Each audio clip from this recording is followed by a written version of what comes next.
Oh my gosh, Andy, you are looking good, man. Thank You, you. you look like you're ready to fight Mike Tyson at his prime.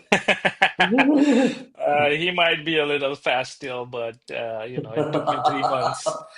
Nah, dude.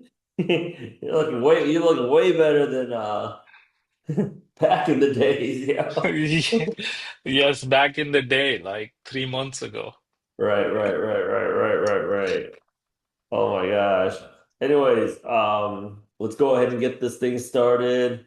Uh, Andy, thanks for taking out your time. I know it's like what, 6:08 over there in the West Coast. Yes. Yeah. So talk to me. How does it feel right now to be gainfully employed, sir?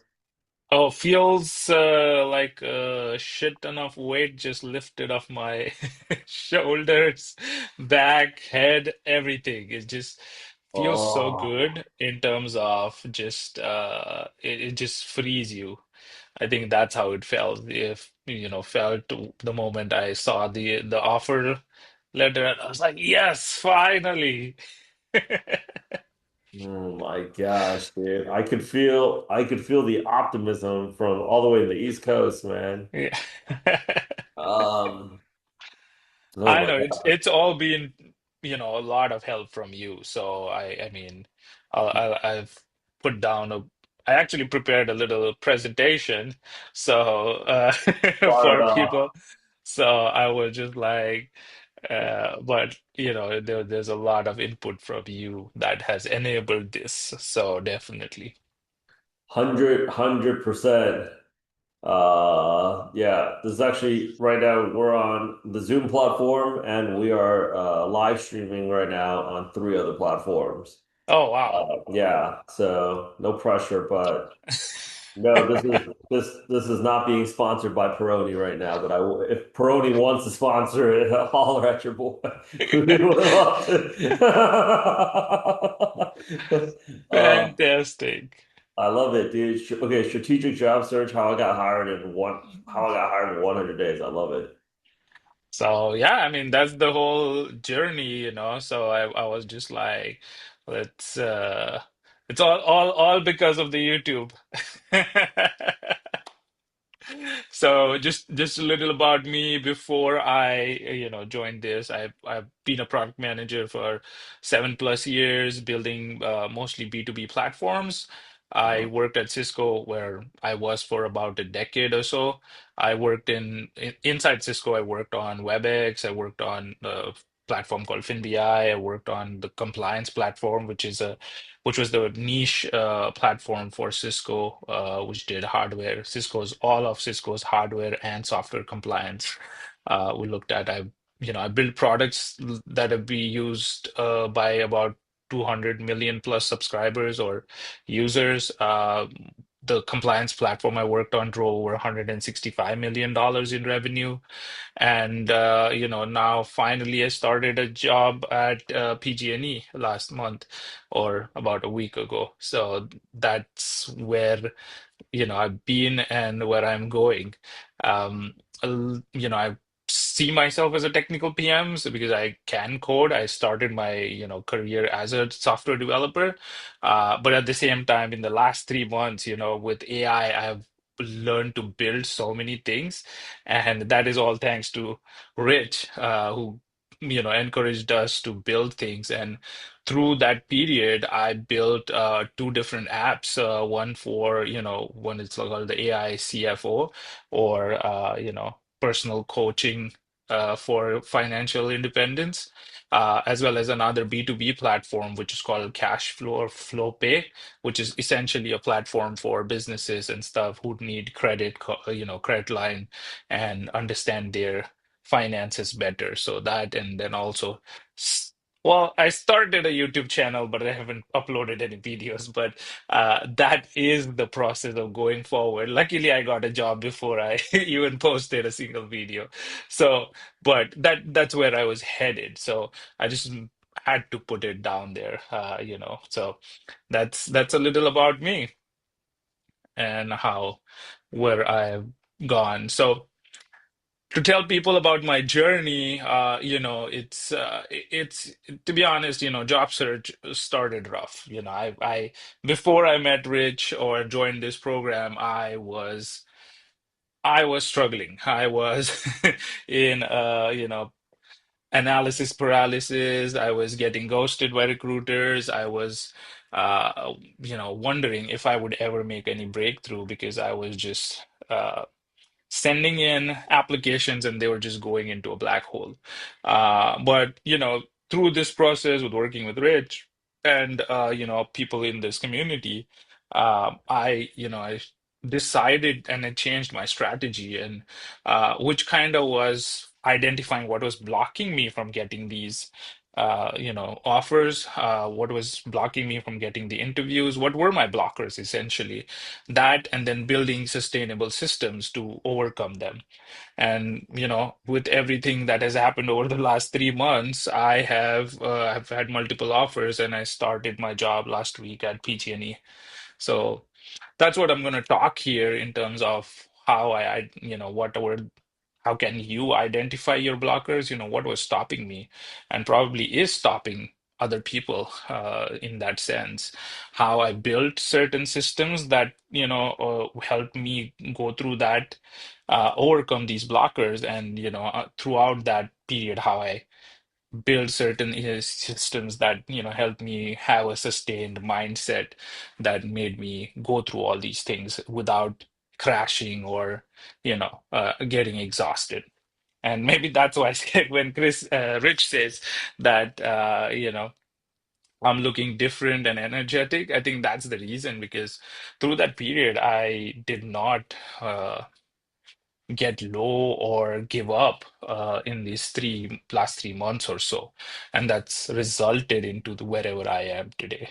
To be honest, how is that looking, Rich? Looking fantastic. So the program was able to help you get a job.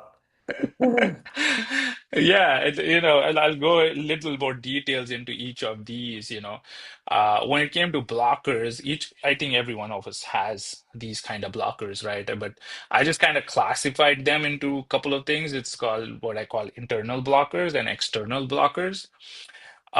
I'll tell you a reason later on as well why I classified these into these specific buckets, because everybody has that kind of imposter syndrome where they're like, actually, we're always asking question, am I really qualified for this job? When I read that job application or job requirement, am I, should I be applying for this or not? I am a perfectionist. I want to write the perfect resume, but honestly, there's nothing like a perfect resume, right? So that I was just like, oh, if I apply for this, I'm not really the ideal candidate, so I'm gonna get rejected. So why should I even bother applying?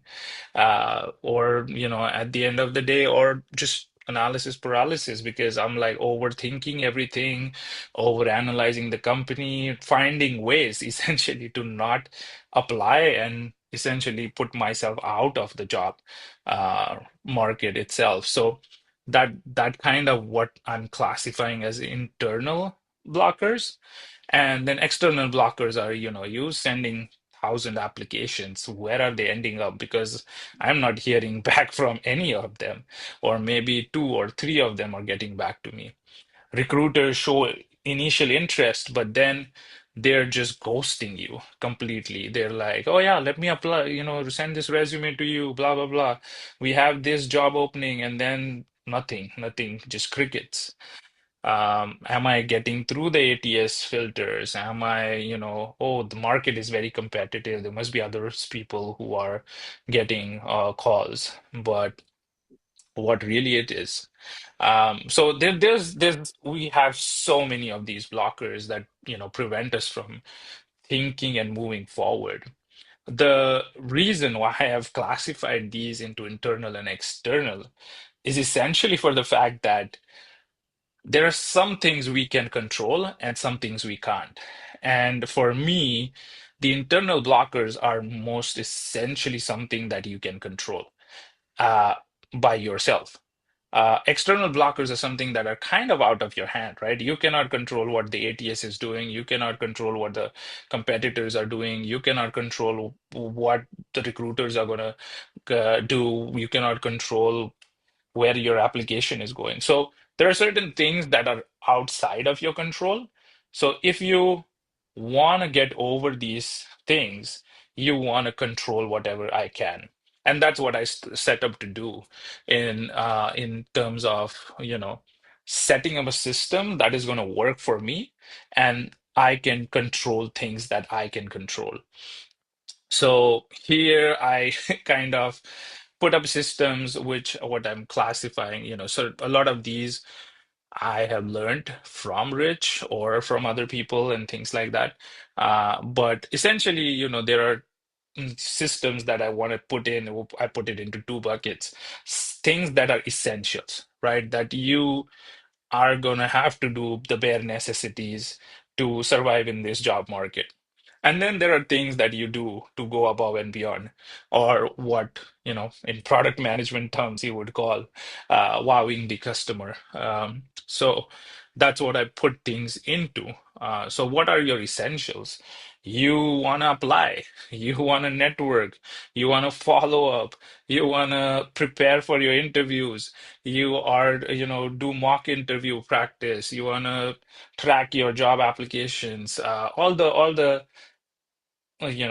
unsexy stuff, that needs to be done, but the boring stuff, but that needs to be done.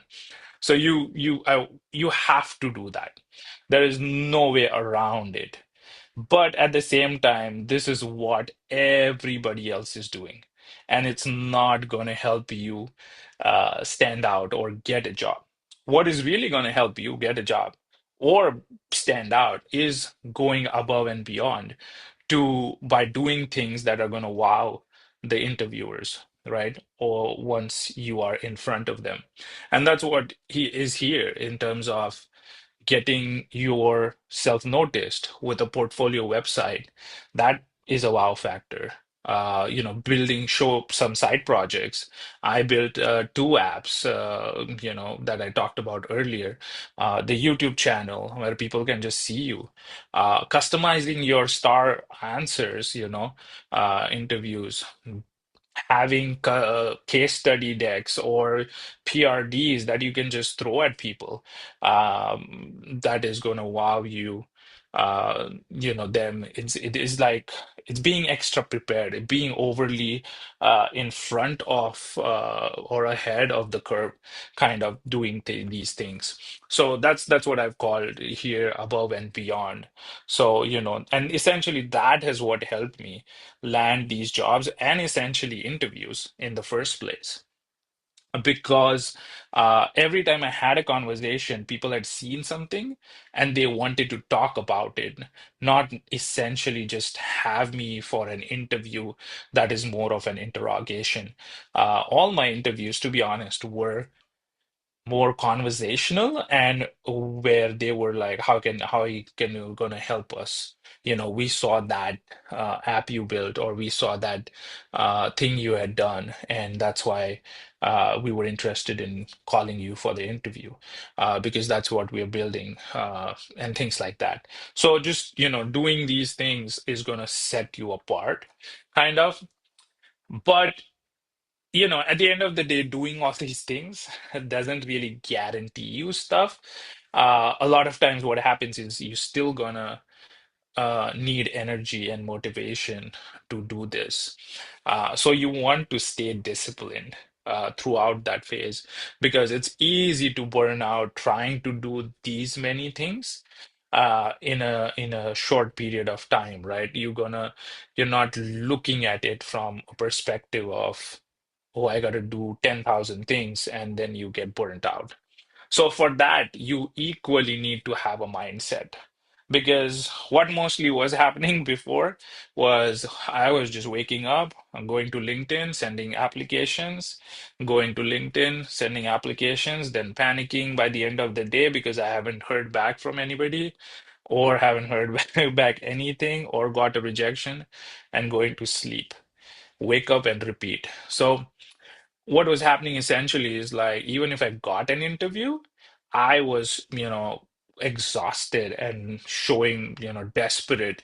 So interviewers could smell that desperation when I was in that mindset. And nobody wants to hire you when you are like in a desperate mindset.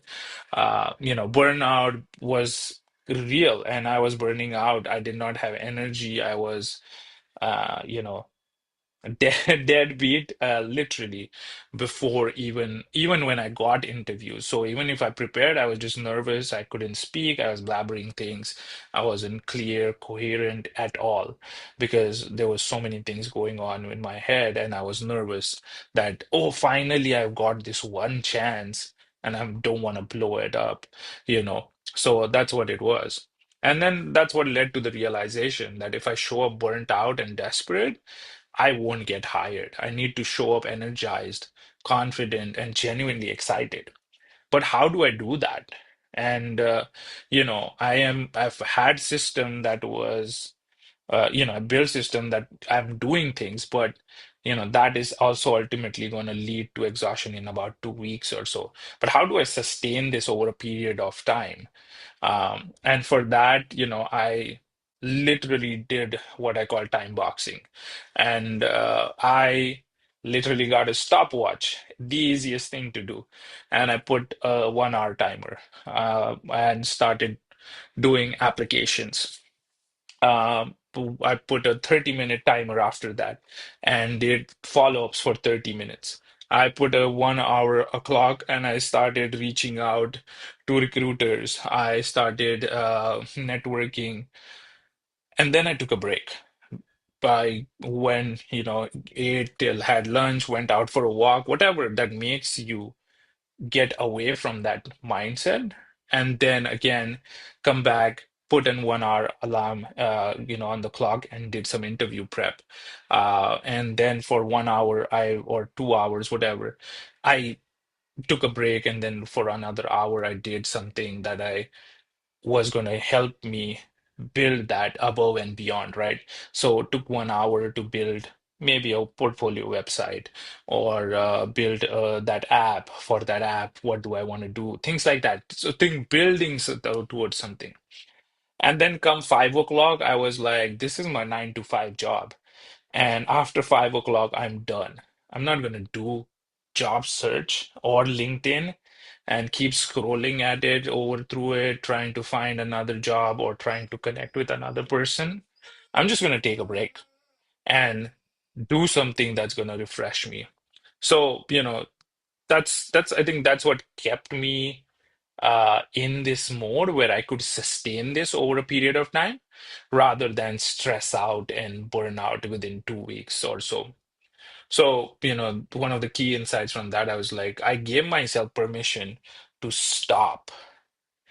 When 5 p.m. hit, I was just like shut down job search and focus on other things, spend time with family. I took my dog out for a walk or just went on a bike ride. So do things that are gonna refresh you. Maybe a lot of people do things where they like reading or whatever that people fancy, right?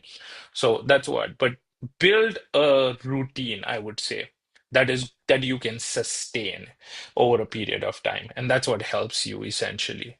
So what were my certain non-negotiables on a daily basis? I was like, I will go out on a walk before I open my laptop and start working. I want to take a 1 hour lunch break where I'm not looking at screens, and that includes your phone or TV or your iPad, anything like that. After 5 p.m., it's a hard stop. Then do something else, whether it's creative, like, I mean, I would cook dinners, I would make, go on a bike ride or build something or learn something, things that are going to give me joy. Luckily for me, I like learning. I'm not much of a reader, but that was my learning time.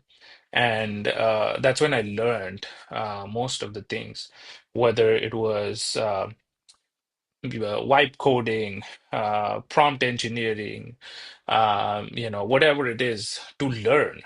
I this is where I think I utilize that evening time of an hour or two to refresh and replenish my knowledge and build onto my skill set rather than just thinking about job search.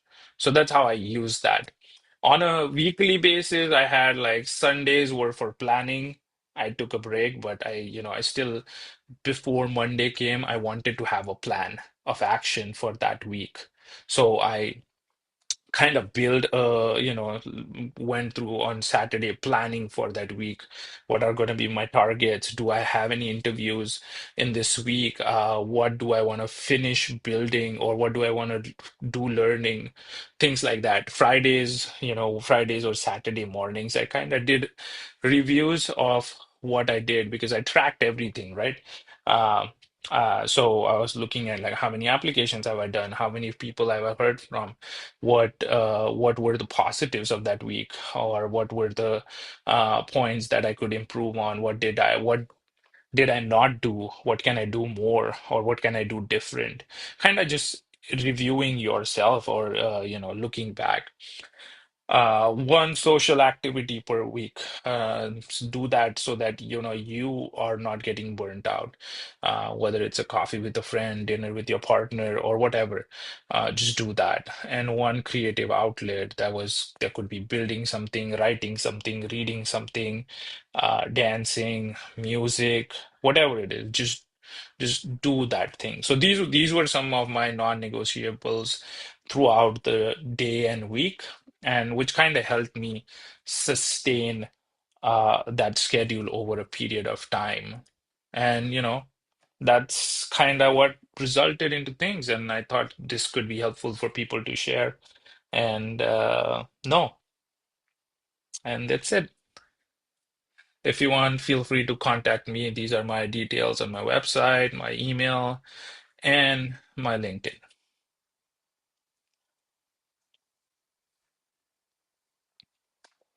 Any questions for Andy? Before I break off, actually, for some announcements. Give me a second here.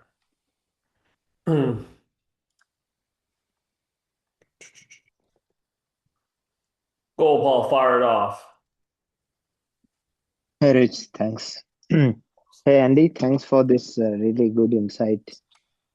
This is really a practical, I can say, like a workbook which Hmm. we can implement at our end. This is really good. The question I had to you is, can you talk more about the side project which you did, right?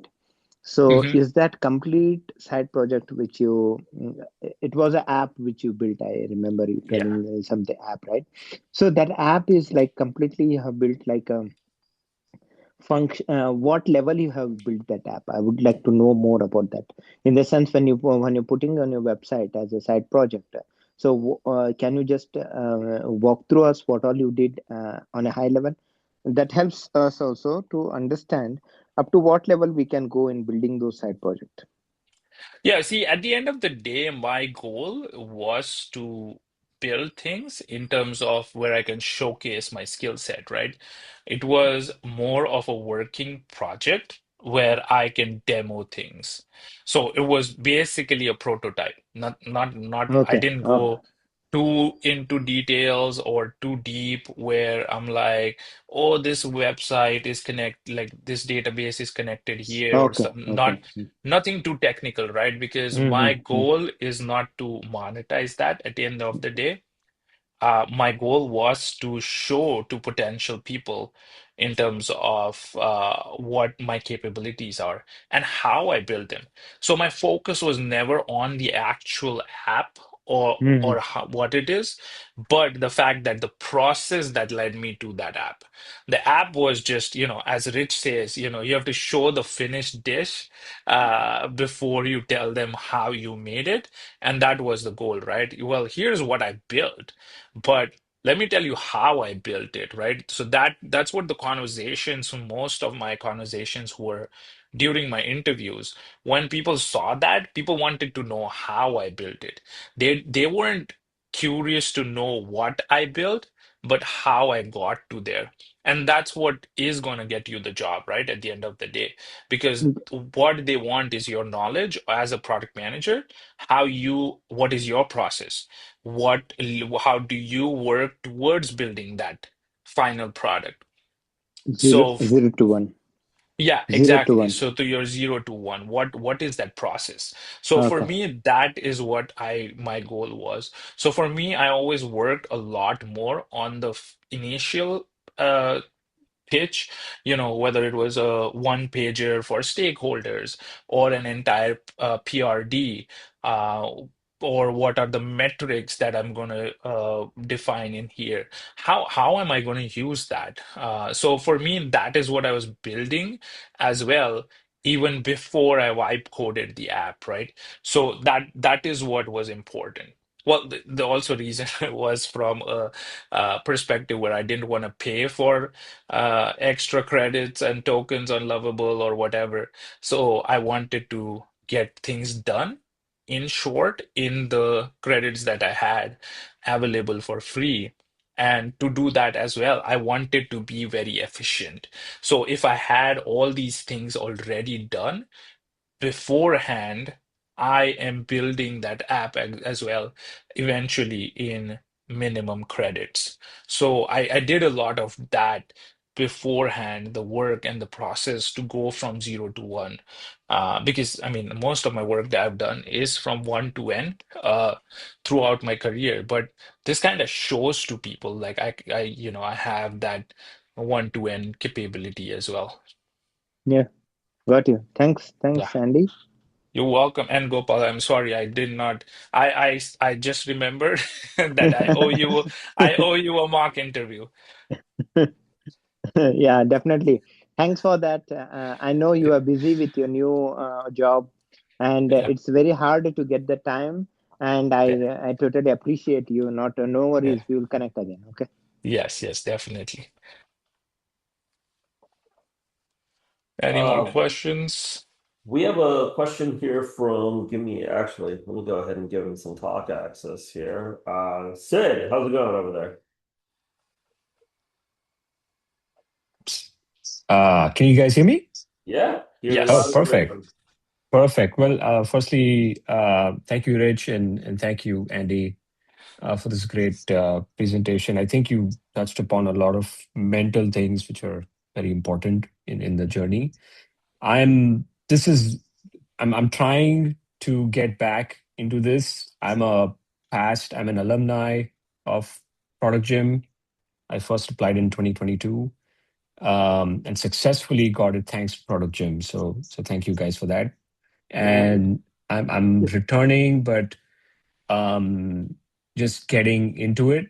Luckily, I have been in touch with AI tools, so a lot of the stuff that you showed and your site and everything, I can see how that would make an impact. So I guess my question is, you've put a lot of finance in your background. Did you double down on finance when you say select like targeted application, or the way we did it the first time when I was there was we just focused on a lot of volume, um, to make sure that we have a chance to hit some interviews. So, what was your strategy to get a position that aligns with finance? Well, yeah, I think a lot of my work has been in financial domain, right? So I worked on a financial platform that reported numbers to Wall Street at Cisco. It was a single source of truth for all financial reporting that came out of Cisco. So I that is what led me to the understanding that, well, if 80% of my work has been on financial tools, maybe that's the fintech market that I should be targeting, or that is what I would have best chance of getting into. So that's what led me to build these financial apps, whether it was FlowPay or whether it was IncomeWise, these two apps. The whole thing was I wanted to build something where I was solving a problem for a particular set of group customers, but at the same time, since I was targeting fintech companies, I would get, I could use that. But eventually turns out that did not work out. I ended up at PG&E, which is a completely different thing. But that was the idea for me why I was building or why I targeted financial, building these financial apps.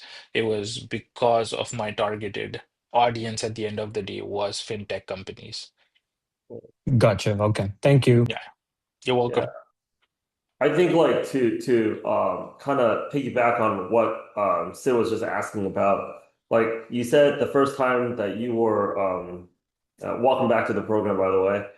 You said that the first time that you tackled the job hunt, you actually focused like on volume, right? That's always been our approach. Yeah. And then you asked Andy right here, like, did he apply to non-finance stuff or did he double down on it? And the reality is he's actually right now doing a presentation for us about how he got a product manager job at Pacific Gas and Electric, which has nothing.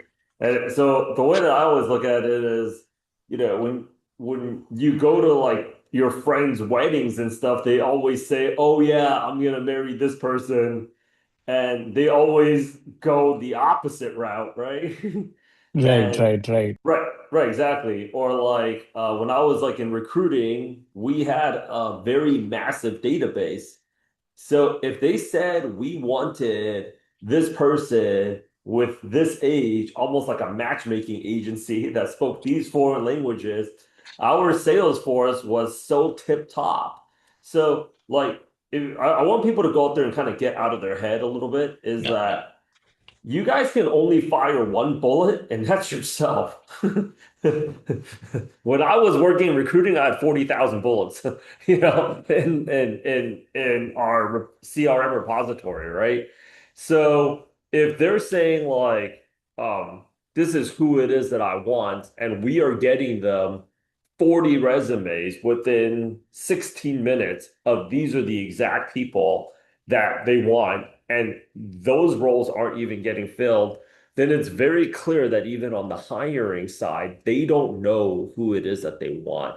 That was actually one of the most frustrating things, is my boss would say that they don't know who they want, but they'll know it when they see it. So our job, they're like, we don't produce anything here. We're collecting a commission off of just sending out resumes. 95% of the time is already in their internal recruiter's inbox, but we were collecting a 20-25% fee, right? So I would say for anybody that's thinking like, oh, should I be a little bit more strategic and double down on it? I mean, I think the first intuitive strategy is to double down on your background. If that shit worked, you guys wouldn't be paying us, right?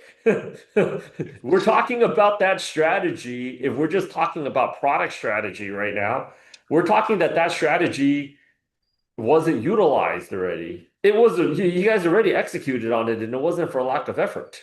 So, yeah, don't double down on it, because when you double down on doing something, what you're going to start realizing is you're going to start getting very pissed off very fast, because you're like, okay, this background that I have that's in e-commerce, or this background that I have that's in mobile, or this background that I have that's in this domain, you're going to be very upset because you're like, there's not enough fucking jobs for this background, right? And then all you're doing right now is you're just backing yourself in a corner and keeping yourself in a more frustrated state. And then voila, you start getting interviews.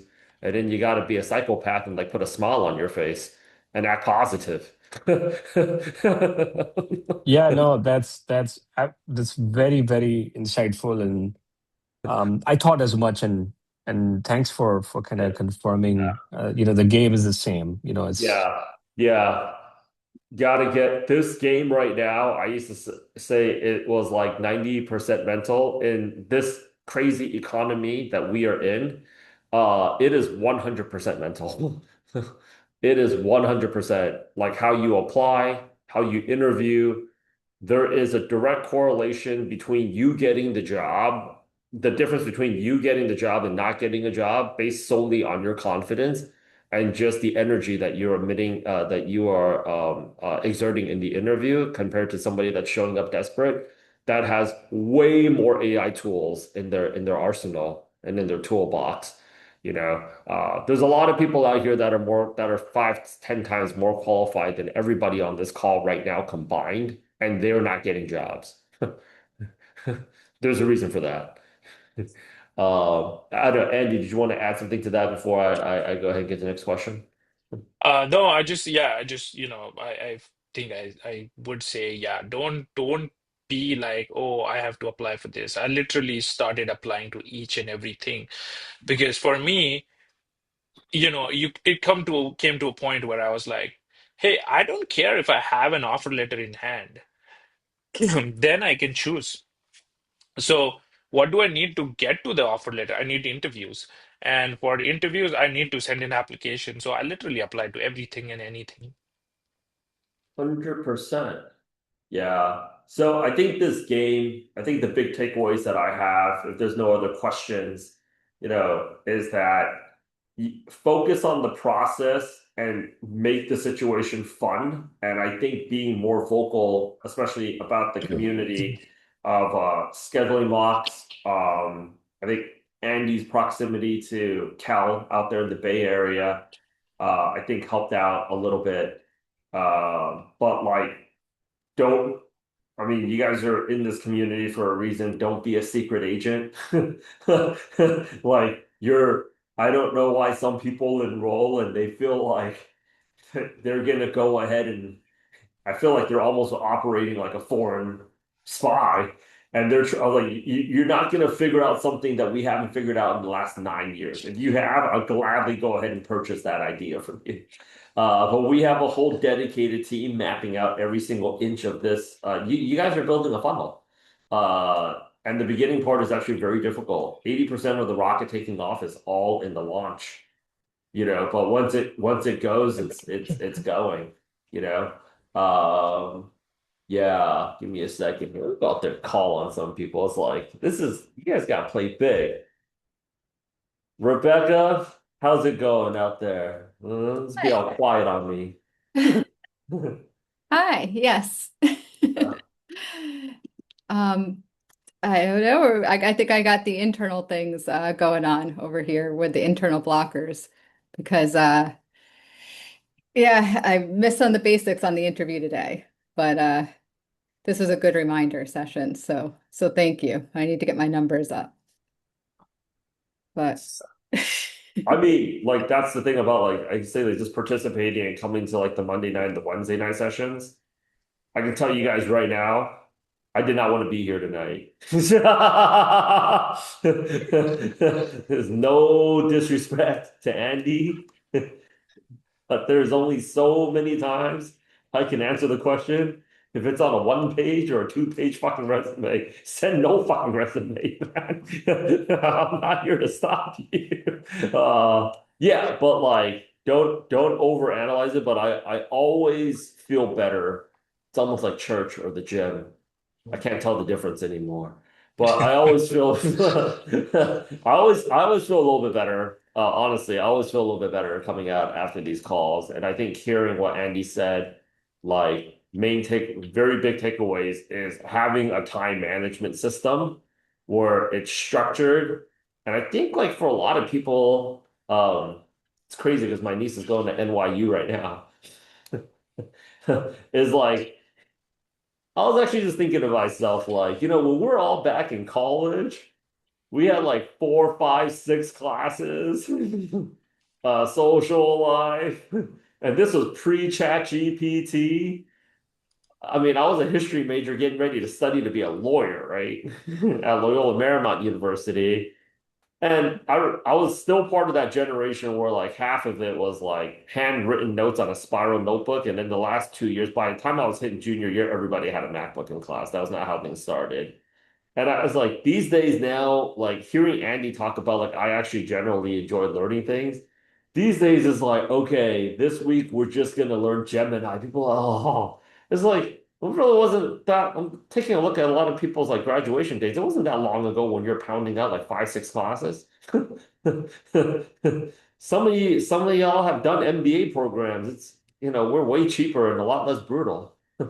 So, yeah, give me a second here. Let me go pick on one more person. Yeah, I think Crystal. Oh, go one ahead. thing I'm gonna add, Rich, is that yeah, the Monday and Wednesday sessions were the ones also that kept me motivated Uh-huh. because of the fact that, you calling me out, like those helped get me over the blockers because I was in the same boat.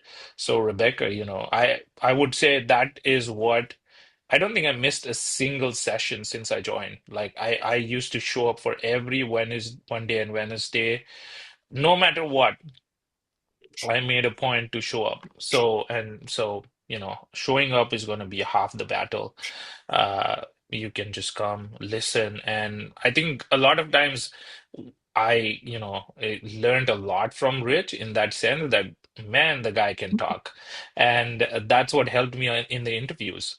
That I could talk because of the things I picked up from Rich, whether it's just talking about filling in the gaps in terms of talking about uh, the CEO of Scandal or the Kalshi or Replit fuck up or with their database or what like these things that you use as fillers in between literally help you go through an interview compared to just being answering questions, and that's what makes you a little more exciting candidate or prospect compared to others, I guess, who may have better experience, may have better um, career, profession, better whatever.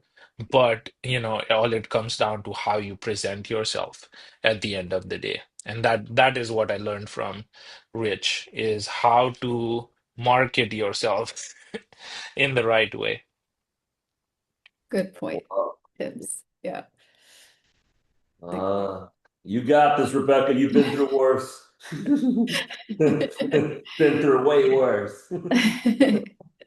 Yeah, true. Fair. Yeah. Uh, I think sometimes like we also have to we also have to, I do this with my admissions team too. Like we have to also remind ourselves sometimes of like the past challenges that we've actually conquered.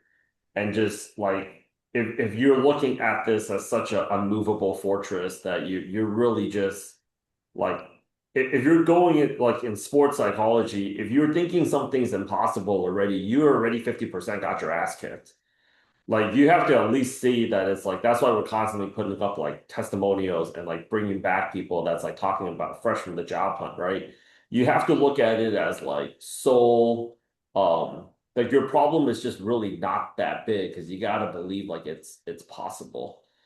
So when you make a list of I look at a list of like some of the biggest challenges that I had to tackle in the last 10 years and I'm like, okay, it's not that bad.